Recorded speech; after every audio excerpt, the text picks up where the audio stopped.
Hello everyone, मैं हूँ हीना और आप देख रहे हैं लीगल परसेप्शन। आज की वीडियो में हम समझेंगे नेचर ऑफ इंटरनेशनल लॉ यानी अंतर्राष्ट्रीय विधि की प्रकृति। अपनी पिछली वीडियो में इंटरनेशनल लॉ का हमने मीनिंग और इंटरनेशनल लॉ की डेफिनेशन को समझा था, लेकिन आज की वीडियो में हम समझेंगे इसके नेचर को। तो चलिए बिना देरी किए वीडियो को स्टार्ट करते हैं। लेकिन आगे बढ़ने से पहले आपके लिए एक ज़रूरी इन्फॉर्मेशन। तो अगर आपको इंटरनेशनल लॉ के नोट्स चाहिए हिंदी में और सिंपल लैंग्वेज में, तो आप इस व्हाट्सअप नंबर पर मैसेज करके केवल 150 रुपीज़ में इंटरनेशनल लॉ के नोट्स ले सकते हैं।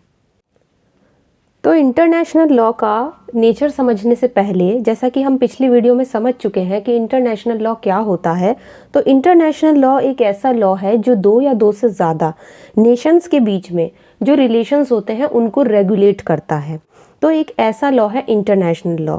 लेकिन आज की वीडियो में जो हम इसके नेचर को समझेंगे उसके लिए हमें ये 4 पॉइंट जो है यहाँ पे डिस्कस करने पड़ेंगे।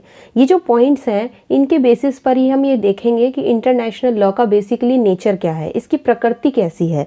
तो सबसे पहला जो पॉइंट है वो ये है कि अंतर्राष्ट्रीय विधि है या नहीं है। यहाँ से हमारे 2 पॉइंट निकलते हैं।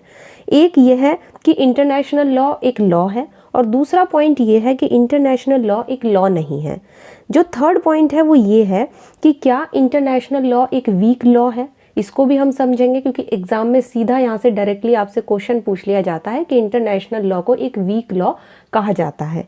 इसके अलावा इसका जो फोर्थ पॉइंट है इसके नेचर से रिलेटेड वो ये है कि क्या इंटरनेशनल लॉ जूरिस्प्रूडेंस का वैनिशिंग पॉइंट है, यानी कि जूरिस्प्रूडेंस का क्या विधि शास्त्र का लुप्त प्राय बिंदु है अंतर्राष्ट्रीय विधि। तो ये सारे पॉइंट हम एक एक करके डिस्कस करेंगे। ये सारे ही पॉइंट आपके इसके नेचर से रिलेटेड हैं। सबसे पहले जो हमें डिस्कस करना है वो ये है कि इंटरनेशनल लॉ जो है वो लॉ नहीं है। सबसे इम्पॉर्टेंट चीज़ इसमें जो इम्पॉर्टेंट बात वो ये है कि जो भी जूरिस्ट हैं जिन्होंने इंटरनेशनल लॉ को लॉ नहीं कहा है वो कौन कौन है, इसका थोड़ा सा आपको नाम ध्यान रखना है। तो इनमें है ऑस्टिन, हॉब्स, पिफेनडार्फ, हॉलैंड और जेरेमी बेंथम। ये कुछ ऐसे जूरिस्ट हैं जिनका ये कहना है कि इंटरनेशनल लॉ एक लॉ नहीं है। ठीक, ये लॉ है लेकिन बाकी की तरह लॉ नहीं है, मतलब जिस तरीके से दूसरे लॉज हैं उसकी तरह से ये लॉ नहीं है, इनका ये मानना है। तो यहाँ पे जिन्होंने ये कहा है कि ये लॉ नहीं है उनके नाम आपको ध्यान रखने हैं कि कौन कौन से जूरिस्ट इसको लॉ नहीं बता रहे हैं। इसके बाद अगर हम बात करें ऑस्टिन की, जैसे कि ऑस्टिन को हमने जूरिस्प्रूडेंस में भी पढ़ा था, तो ऑस्टिन ने कहा था कि जो लॉ है वो क्या है। लॉ जो है वो एक सॉवरेन की कमांड है, मतलब एक संप्रभु का आदेश है। जो भी संप्रभु आदेश देते हैं वही लॉ होता है, वही विधि होता है। यानी कि यहाँ पे संप्रभु से ऑस्टिन का क्या मतलब था, यहाँ पे उनका मतलब था जो भी देश में सबसे सुप्रीम है, सबसे सुपीरियर है, उसी की कमांड, उसी का आदेश एक लॉ है। तो यहाँ पर उन्होंने संप्रभु के आदेश को लॉ बताया था। तो यहाँ पे अगर कोई आदेश ना माने तो उस व्यक्ति को सज़ा मिलेगी, अकॉर्डिंग टू ऑस्टिन का ऐसा कहना था। उन्होंने यहाँ पर यह भी कहा था कि जो सैंक्शन है, जो शास्ति है, मतलब जो भी व्यक्ति को पनिशमेंट मिलता है अगर वो कोई लॉ को फॉलो नहीं करता है, संप्रभु के आदेश को नहीं मानता है, तो उसको सैंक्शन लगाया जाता है, उसको दंड दिया जाता है। तो लोग इसी डर से लॉ को फॉलो करते हैं, ऐसा कहना है ऑस्टिन का। और ऑस्टिन ने जो भी लॉ की डेफिनेशन दी है उसे ऑस्टिन ने इंटरनेशनल लॉ पर भी अप्लाई करके देखा है, और उनका ऐसा कहना है कि इंटरनेशनल लॉ जो है वो लॉ नहीं है। अपनी जो भी उन्होंने डेफिनेशन दी कि जो लॉ है वो सॉवरेन की कमांड है, क्या वही सारी चीज़ें इंटरनेशनल लॉ पर लागू होती है या नहीं, उस पर अप्लाई हो रही हैं या नहीं। तो इसके हिसाब से उन्होंने पाया कि इंटरनेशनल लॉ जो है वो लॉ नहीं है। ठीक, उनके अकॉर्डिंग। तो यहाँ पे जितने भी आप जूरिस्ट देख रहे हैं इनके हिसाब से जो इंटरनेशनल लॉ है वो लॉ की कैटेगरी में नहीं आता है, ऐसा इनका कहना है। इन्हीं के पॉइंट ऑफ व्यू से अगर समझा जाए, अगर हम इनकी क्रिटिसिज्म को देखें तो यहाँ पर इसका क्रिटिसिज्म भी बहुत हुआ है। जिन भी जूरिस्ट ने ये कहा है कि इंटरनेशनल लॉ एक लॉ नहीं है, तो इसका क्रिटिसिज्म भी होता है। सबसे पहला क्रिटिसिज्म जो हुआ है वो इसी बेसिस पर होता है कि ऑस्टिन ने और बाकी जितने भी जूरिस्ट हैं जो इंटरनेशनल लॉ को लॉ नहीं मानते हैं, उन्होंने इस आधार पर इसका क्रिटिसिज्म किया है कि संप्रभु के आदेश बताया है। क्या बताया है ऑस्टिन ने कि जो लॉ है वो संप्रभु का आदेश है। जबकि अगर हम इंटरनेशनल लॉ में देखें तो ये जो सॉवरेन की बात हुई है, इसमें सॉवरेन नहीं पाया जाता है इंटरनेशनल लॉ में, क्योंकि हर देश अपने यहाँ पर सॉवरेन है। इंटरनेशनल लॉ क्यों बनाया गया है? ताकि जो दो या दो से ज़्यादा नेशंस हैं या जितने भी नेशंस हैं, वो सब उनकी जो भी रेगुलेशन है इंटरनेशनल लेवल्स पर, उन सबको वो फॉलो करेंगे। उनकी जो भी रिलेशंस हैं उनको रेगुलेट करता है इंटरनेशनल लॉ। तो उसी के हिसाब से हमारे अगर हम देखें इंटरनेशनल लॉ में, तो कोई भी ऐसा सॉवरेन तो है ही नहीं। हर कंट्री अपने यहाँ पे सॉवरेन है ना, हर किसी के पास अपना अपना सॉवरेन है। तो इस हिसाब से, तो इस पहले पॉइंट के हिसाब से ऑस्टिन के अकॉर्डिंग इंटरनेशनल लॉ नहीं है। तो यहाँ पर इस आधार पर इस चीज़ का क्रिटिसिज्म होता है। दूसरा ये है कि क्योंकि इंटरनेशनल लॉ जो है आपका, वो बेसिकली ट्रीटीज़ के ऊपर चलता है। मतलब जो संधियाँ वगैरह होती है, जैसे दो कंट्री हैं आपस में, उन्होंने कोई ट्रीटी कर ली, कोई संधि कर ली, तो संधि के ऊपर चलता है आपका इंटरनेशनल लॉ। तो इस आधार पर देखा जा सकता है कि जो इंटरनेशनल लॉ है, इसके लिए ये सेकंड पॉइंट है कि लोग जो हैं वो लॉ को फॉलो सैंक्शन के डर से नहीं करते, दंड के डर से नहीं करते, जैसा कि ऑस्टिन ने कहा है। तो इसका क्रिटिसिज्म भी यहाँ पर हुआ है कि लोग जो हैं वो लॉ को फॉलो दंड के भय से करते हैं। तो ऐसा नहीं है कि लोग डर से ही ऐसा कर रहे हैं, बल्कि इसलिए इंटरनेशनल लॉ को फॉलो किया जाता है क्योंकि जो दो कंट्रीज़ हैं वो आपस में ट्रीटीज़ करती हैं, उस ट्रीटीज़ को अपनाने के लिए, उसको मानने के लिए सहमत होती हैं। ठीक, और किसी भी ट्रीटी को मानना या ना मानना की कोई बाउंडेशन नहीं होती है ना। संधियों को मानने या ना मानने की ऐसी कोई बाध्यता नहीं होती। लॉ तो अगर बन गया है तो आपको मानना ही मानना पड़ेगा, उसके ऊपर एक बाउंडेशन होती है। ठीक, लेकिन संधियों में ऐसा नहीं होता, ट्रीटीज़ में ऐसा नहीं होता। अब ऐसा तो होगा नहीं कि अगर आपने ट्रीटी को फॉलो नहीं किया है तो उसके लिए कोई सैंक्शन लगेगा या कोई पनिशमेंट मिलेगा। ठीक, तो यहाँ पर सबसे इम्पॉर्टेंट बात यही है कि इस चीज़ का क्रिटिसिज्म भी बहुत हुआ है। अगर ऑस्टिन के अलावा और जूरिस्ट भी ये कहते हैं कि जो इंटरनेशनल लॉ है वो लॉ नहीं है, तो इस चीज़ का क्रिटिसिज्म हुआ है। संप्रभु के बेसिस पर भी हुआ है और सैंक्शन के आधार पर भी इसका क्रिटिसिज्म हुआ है। तो यहाँ पे ध्यान देने वाली बात यही है। इसके अलावा अगर एक दो चीज़ का और क्रिटिसिज्म हुआ है तो ये भी है, एक तो लॉ सॉवरेन की कमांड है, ये ऑस्टिन ने कहा है, तो इस चीज़ को गलत बताया गया है। कुछ क्रिटिक्स ऐसा मानते हैं कि ये जो संप्रभु की आदेश है इंटरनेशनल लॉ पे अप्लाई नहीं हो रही है ये चीज़, तो ये गलत है। तो जो क्रिटिक्स हैं वो इस चीज़ को क्रिटिसाइज़ करते हैं। एक और चीज़ का जो यहाँ पे क्रिटिसिज्म हुआ है कि इंटरनेशनल लॉ नहीं है, वो सबसे क्रिटिसिज्म ज़्यादा इस बात पे हुआ है कि ऑस्टिन ने कस्टमरी लॉज को भी अनदेखा कर दिया है। कस्टमरी लॉज, जो प्रथागत कानून होते हैं, उनको अनदेखा कर दिया है, क्योंकि ऑस्टिन ने तो सिर्फ लॉ को सॉवरेन की कमांड बताया है। और जो हमारे लंबे समय से लॉज चले आ रहे हैं, जो हमारे कस्टमरी लॉज चले आ रहे हैं, वो भी तो लॉ का रूप ले लेते हैं। तो इस तरीके से यहाँ पर कई अलग अलग आधार पर इस पॉइंट की आलोचना की है क्रिटिक्स ने। अब यहाँ पे जो हमारा सेकंड पॉइंट है जो हमें डिस्कस करना है, वो है हमारा कि जो हमारा इंटरनेशनल लॉ है वो एक लॉ है। मतलब कुछ ऐसे भी जूरिस्ट हैं जो मानते हैं कि इंटरनेशनल लॉ जो है वो लॉ है। अभी हमने क्या देखा? हमने देखा कि इंटरनेशनल लॉ नहीं है। ऐसे कहने वाले कुछ अलग जूरिस्ट थे, बट ये कहने वाले कि इंटरनेशनल लॉ वास्तव में सच्चे अर्थों में लॉ है, इसके पक्ष में भी कुछ अलग अलग आपके जूरिस्ट हैं। जैसे अगर मैं इस पॉइंट की बात करूं कि इंटरनेशनल लॉ एक लॉ है, तो इसमें सबसे बड़े जो समर्थक आपके माने जाते हैं वो है आपके ओपेनहाइम। ओपेनहाइम का कहना है कि इंटरनेशनल लॉ एक लॉ है। इन्होंने इंटरनेशनल लॉ की या लॉ की आप ये समझ लो कि एक डेफिनेशन दी है।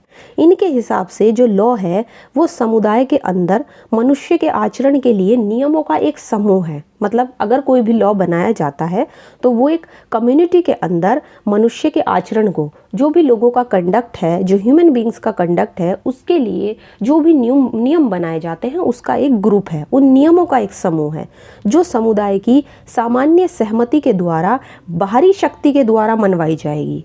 मतलब जो हमारी कम्युनिटी है उसकी जो भी कॉमन कंसेंट होगी उसके द्वारा लोगों से मनवाया जाएगा उसको।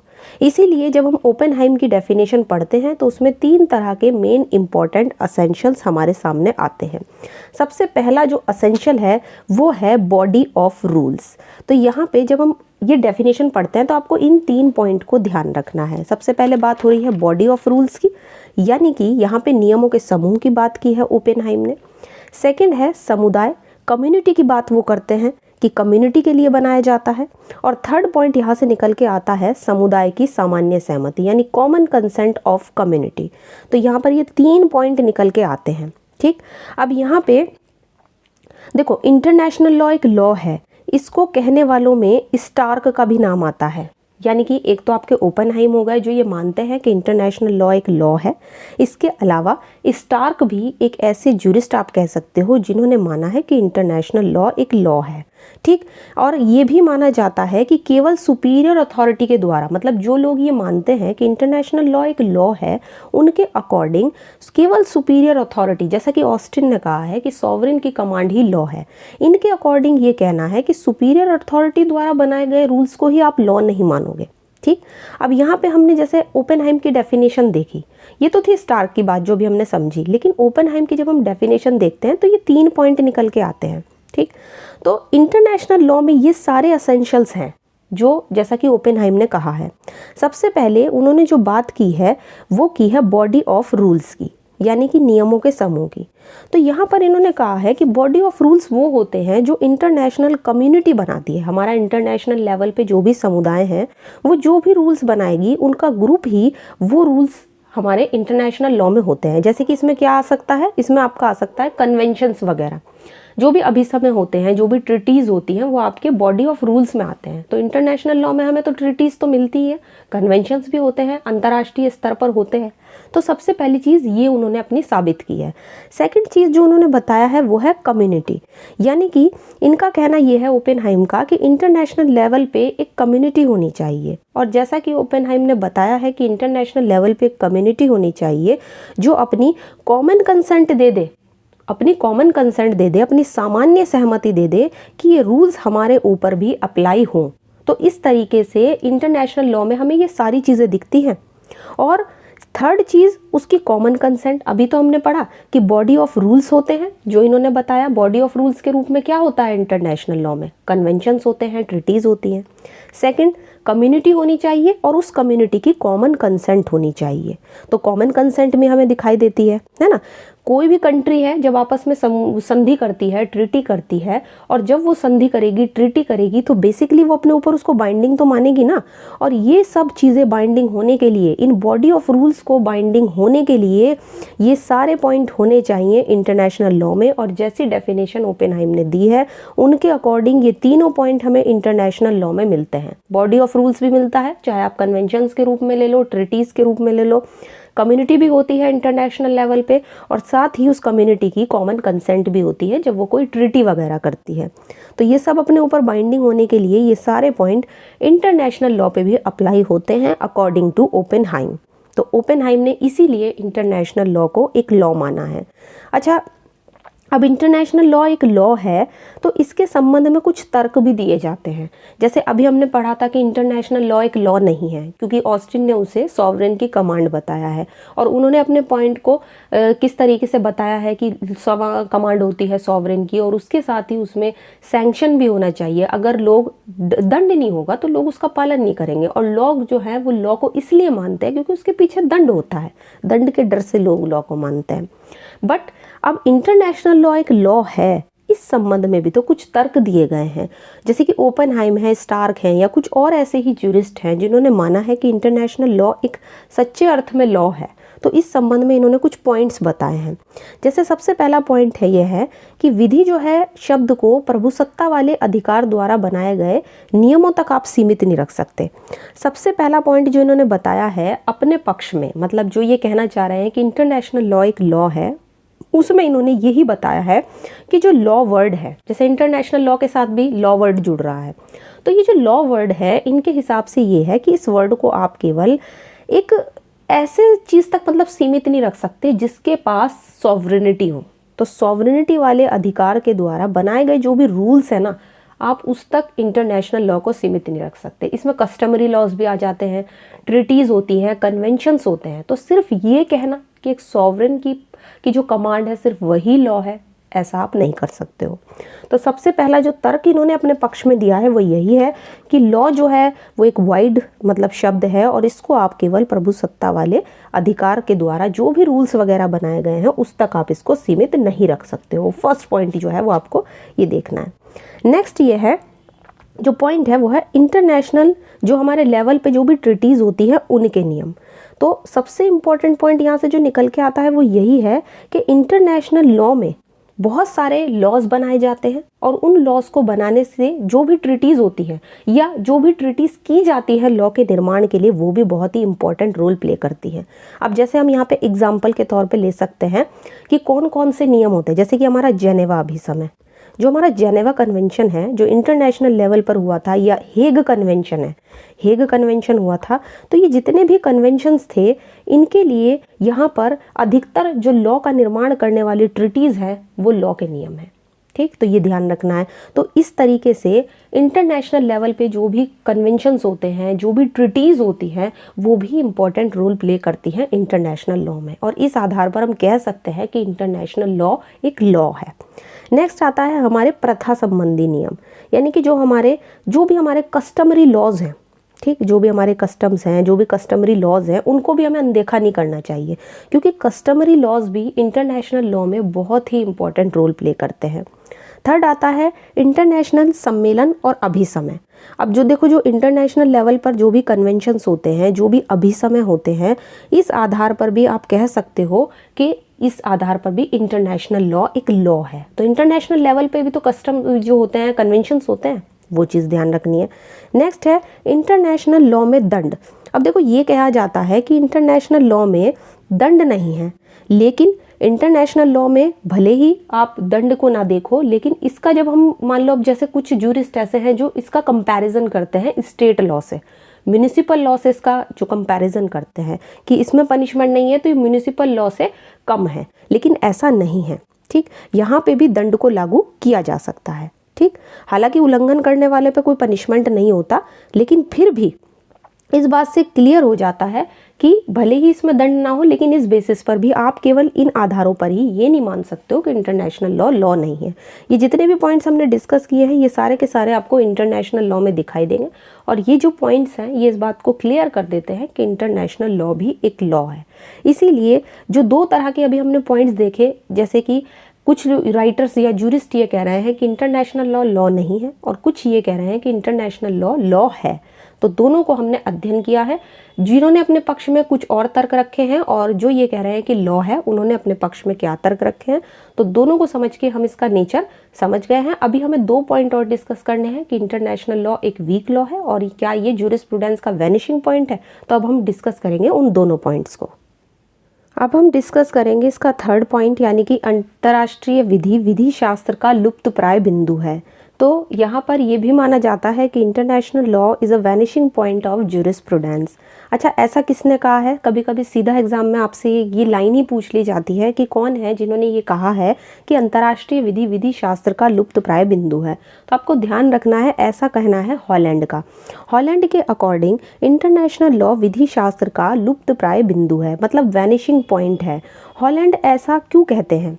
तो हॉलैंड ये कहना चाहते हैं कि इंटरनेशनल लॉ और जूरिस्प्रूडेंस दोनों एक दूसरे के पैरेलल हैं, यानी कि दोनों कभी आपस में मिल नहीं सकते, इसलिए हमें इंटरनेशनल लॉ को लॉ नहीं मानना चाहिए।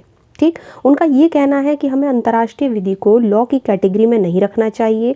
वो इन नियमों को लॉ की कैटेगरी में, मतलब लॉ की जो कोटि है उसमें इसलिए नहीं रखना चाहते क्योंकि उनका मानना है कि इसमें सैंक्शन का अभाव होता है। इसमें किस चीज़ का अभाव है? पनिशमेंट का अभाव है, जो कि हमारे स्टेट लॉ में होता है। ठीक, मतलब इनका कहना यह है कि मान लो अब जैसे हमारे देश में अब देखो आईपीसी है, आईपीसी तो है नहीं, खैर अब तो वो बीएनएस में चेंज हो गई। तो जैसे मान लो अगर आईपीसी में कोई क्राइम है, कोई क्राइम दिया गया है, अब कोई पर्सन अगर उस क्राइम को करता है तो उसके लिए बेसिकली उसको पनिशमेंट मिलेगा, जो भी कोई क्राइम करेगा। तो इनका कहना ये है कि जैसे स्टेट लॉ में हर देश का अपना अपना अपना कानून होता है, तो अगर किसी देश ने, कोई कंट्री ने या किसी स्टेट ने कोई भी लॉ बनाया हुआ है और अगर कोई व्यक्ति उस लॉ को नहीं मानता है तो उसको पनिशमेंट मिलेगा, या अगर कोई क्राइम करता है तो उसके लिए उसको पनिशमेंट मिलेगा। बट इनका मानना ये है कि इंटरनेशनल लॉ में ऐसा नहीं है। इंटरनेशनल लॉ में सैंक्शन का अभाव है, पनिशमेंट का अभाव है। तो इसीलिए ये कहते हैं कि इसको लॉ की कैटेगरी में मत रखो, और ये विधि शास्त्र का एक लुप्त प्राय बिंदु है। दोनों एक दूसरे के पैरेलल हैं, यानी कि दोनों कभी आपस में मिल नहीं सकते। इसीलिए बस इनके पॉइंट को हमें यहीं तक समझना है। बाकी इसमें जो इम्पोर्टेंट पॉइंट है वो यही है कि किसने कहा है इसको वैनिशिंग पॉइंट। अब हम डिस्कस करेंगे इसका फोर्थ पॉइंट कि इंटरनेशनल लॉ एक वीक लॉ है, जिसके बारे में ज्यूरिस्ट का क्या कहना है। इंटरनेशनल लॉ के नेचर से रिलेटेड जो फोर्थ पॉइंट है वो कह रहा है कि international law is a weak law. अब यहाँ पे इंटरनेशनल लॉ को क्यों एक वीक लॉ कहा जाता है और उसकी क्या क्या वीकनेसेस हैं ये हम समझेंगे। तो सबसे पहला है अंतर्राष्ट्रीय संधियाँ, यानी कि इंटरनेशनल ट्रिटीज़। अब देखो ये मान लो, इसको हम एक एग्जांपल से समझते हैं। मान लो 3 देश हैं, 3 कंट्री हैं, A, B और C। ये 3 कंट्री हैं। इन 3 कंट्री में से एक ट्रिटी साइन कर लेता है, मतलब इंटरनेशनल लेवल पे कोई संधि हो रही है और उसमें से एक ने एक ट्रिटी साइन कर ली।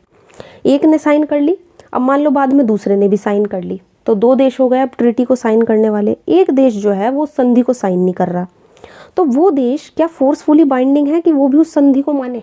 नहीं, ऐसा नहीं है, क्योंकि जिन 2 देशों ने संधि को साइन किया है, जो भी ट्रिटीज़ हुई है वो ही केवल बाइंडिंग है उस संधि से। वो तीसरा देश उस संधि से बाइंडिंग नहीं होगा, क्योंकि फोर्सफुली किसी भी देश को आप तब तक उस संधि से बाइंडिंग नहीं कर सकते जब तक वो उस ट्रिटी को साइन ना करे। लेकिन अब मान लो कोई लॉ है, किसी भी देश में अपना लॉ है, हर देश का अलग अलग लॉ होता है। जैसे इंडिया में ही आप देख लो कि हमारे यहाँ पे जैसे अब BNS हो गया है, पहले IPC था, BNS हो गया। अब इसमें बहुत सारे क्राइम दिए हुए हैं, अलग अलग क्राइम की डेफिनेशंस दी गई है, उनकी पनिशमेंट दी गई है। तो मान लो कोई इंडिया का पर्सन है और वो उस क्राइम को करता है। अब क्राइम को करेगा, उस लॉ को नहीं मानेगा, तो जब वो कोई क्राइम करेगा तो उसके लिए उसको पनिशमेंट तो मिलेगी ही ना। तो ये हो गया हमारा ऐसा लॉ जो हमारे देश में चल रहा है, ठीक। इसी तरह से हमारे देश में CPC है और भी कई सारे लॉ हैं, एविडेंस लॉ है। तो जो भी लॉज हमारे अंदर, कंट्री के अंदर हैं, हमारे स्टेट के लॉ हैं, हमारे देश के लॉ हैं, उनको मानने के लिए हर पर्सन बाइंडिंग है, जो भी हमारे देश में है। लेकिन इंटरनेशनल लेवल पे जब तक कोई भी देश है, क्योंकि बेसिकली नेशंस के लिए होता है ये लॉ, और अगर कोई देश उस ट्रिटी को साइन नहीं करेगा तो फिर उस पर वो बाइंडिंग भी नहीं होगी। लेकिन जो स्टेट लॉ होता है वो सब पे बाइंडिंग होता है। ये फ़र्क है यहाँ पे। तो इसलिए इसको कुछ ज्यूरिस्ट का कहना है कि ये एक वीक लॉ है, ठीक। तो सबसे पहला फ़र्क ये आ गया। नेक्स्ट है आपका इंटरनेशनल लेवल पर कोर्ट का अभाव होना, मतलब कि इंटरनेशनल लेवल पे कोर्ट का अभाव मानते हैं, इसीलिए इसको वीक लॉ माना जाता है। ऐसा कोई मतलब एक तरीके से कोर्ट नहीं है। हालांकि ICJ है, इंटरनेशनल कोर्ट ऑफ जस्टिस है ना। कोर्ट ऑफ जस्टिस आपने सुना भी होगा कि है, लेकिन जो इंटरनेशनल कोर्ट ऑफ जस्टिस है, जो आपका अंतर्राष्ट्रीय न्यायालय है, उसमें है तो वो कोर्ट है, लेकिन इसके जो जजमेंट्स हैं वो केवल उन्हीं कंट्रीज़ पर, उन्हीं देशों पर बाइंडिंग होते हैं जो अपना मामला यहाँ पर लेकर आते हैं, ठीक। अब जैसे हमारे यहाँ पे तो सुप्रीम कोर्ट है, तो पूरे इंडिया पे वो लगेगा, है ना। जो भी सुप्रीम कोर्ट जजमेंट्स देता है वो पूरे इंडिया पे, जितने भी आपके लोअर कोर्ट्स हैं या हाई कोर्ट्स हैं, उन सब पर होता है जजमेंट, ऊपर होता है सुप्रीम कोर्ट का। बट ICJ में ऐसा होता है कि जो भी मतलब कंट्रीज़ अपना यहाँ पे लेके जाती है जजमेंट्स, उन्हीं पर बाइंडिंग होता है। नेक्स्ट है सैंक्शन का अभाव। अब कुछ का ये भी कहना है जो जूरिस्ट हैं कि इसमें सैंक्शन का अभाव होता है, इसमें दंड का अभाव होता है। अगर कोई इसको माने या ना माने तो उसके लिए मतलब दंड नहीं दिया जाता। जैसे कि अभी हमने एग्जाम्पल लिया कि इसके पीछे सैंक्शन तो होता ही नहीं। अगर कोई 2 देश हैं उनमें से, या सॉरी मान लो 3 देश हैं, उनमें से 2 ने ट्रिटी को साइन किया, एक साइन नहीं कर रहा है, तो वो जो बाउंडेशन होगी उस ट्रिटी की केवल उन 2 कंट्रीज़ पे होगी, थर्ड कंट्री पे नहीं होगी, क्योंकि उसने तो ट्रिटी को साइन ही नहीं किया। अब अगर वो साइन नहीं करेगा तो इस तरीके से आप उसको एक तरीके से मजबूर नहीं कर सकते कि वो भी उस ट्रिटी को साइन करे। तो इस तरह का कोई इसमें सैंक्शन नहीं है, इस तरह की अनुशासनी का इसमें अभाव होता है। नेक्स्ट है शांति और व्यवस्था करने में असफलता। ये भी माना जाता है कि इंटरनेशनल लॉ ने जब भी वर्ल्ड में वॉर हुई है ना, तो उस समय क्या होता है कि 2 कंट्रीज जब आपस में वॉर करती हैं तो उस वॉर के टाइम पे इंटरनेशनल लॉ के रूल्स बहुत ज़्यादा तोड़े जाते हैं। जब आपस में वॉर होती है 2 कंट्री में, तो ज़रूरी नहीं है कि हर जो कंट्री है, जो भी मतलब वॉर में शामिल हो, वो रूल्स को का पालन करे, या इंटरनेशनल लेवल पर जो भी रूल्स या रेगुलेशंस बनाए जाते हैं उनका पालन करे। बहुत देखा जाता है जब वॉर होती है, युद्ध होता है, तो किस तरीके से जन धन की हानि होती है और किस तरीके से शांति और व्यवस्था जो है वो बिल्कुल बेकार हो जाती है, बिल्कुल शांति नहीं रहता, पीस नहीं रहता। तो इस तरीके से इस चीज़ को भी इस्टेब्लिश करने में जो हमारा इंटरनेशनल लॉ है वो असफल रहा है। तो यहाँ पे हम देख सकते हैं कि ये कुछ पॉइंट्स थे जिसके बेसिस पर इंटरनेशनल लॉ को एक वीक लॉ माना जाता है। तो हमने देखा आज की वीडियो में कि इंटरनेशनल लॉ नहीं है, इसके बारे में जूरिस्ट का क्या कहना है। इंटरनेशनल लॉ एक लॉ है, इसके बारे में ओपेनहाइम की डेफिनेशन सबसे ज़्यादा इंपॉर्टेंट है जो आपको ध्यान रखनी चाहिए। उसके 3 पॉइंट्स मैंने आपको बताए हैं कि क्या क्या पॉइंट्स उनके डेफिनेशन से निकल के आए हैं। इसके बाद हॉलैंड का कहना है कि इंटरनेशनल लॉ एक वैनिशिंग पॉइंट है जूरिस्प्रूडेंस का, वो क्यों ऐसा कहते हैं वो पॉइंट हमने समझा। इसके बाद इंटरनेशनल लॉ एक वीक लॉ है। तो ये सारे जो पॉइंट हमने आज डिस्कस किए हैं वो सीधे इसके नेचर से कनेक्ट हो रहे हैं। और जब भी एग्ज़ाम में आपसे पूछा जाता है कि नेचर के बारे में लिखिए इंटरनेशनल लॉ के, तो आपको इसके नेचर में ये 4 पॉइंट जो हैं बहुत अच्छे से ध्यान रखने हैं। तो आई होप आज की वीडियो आपको अच्छी लगी होगी।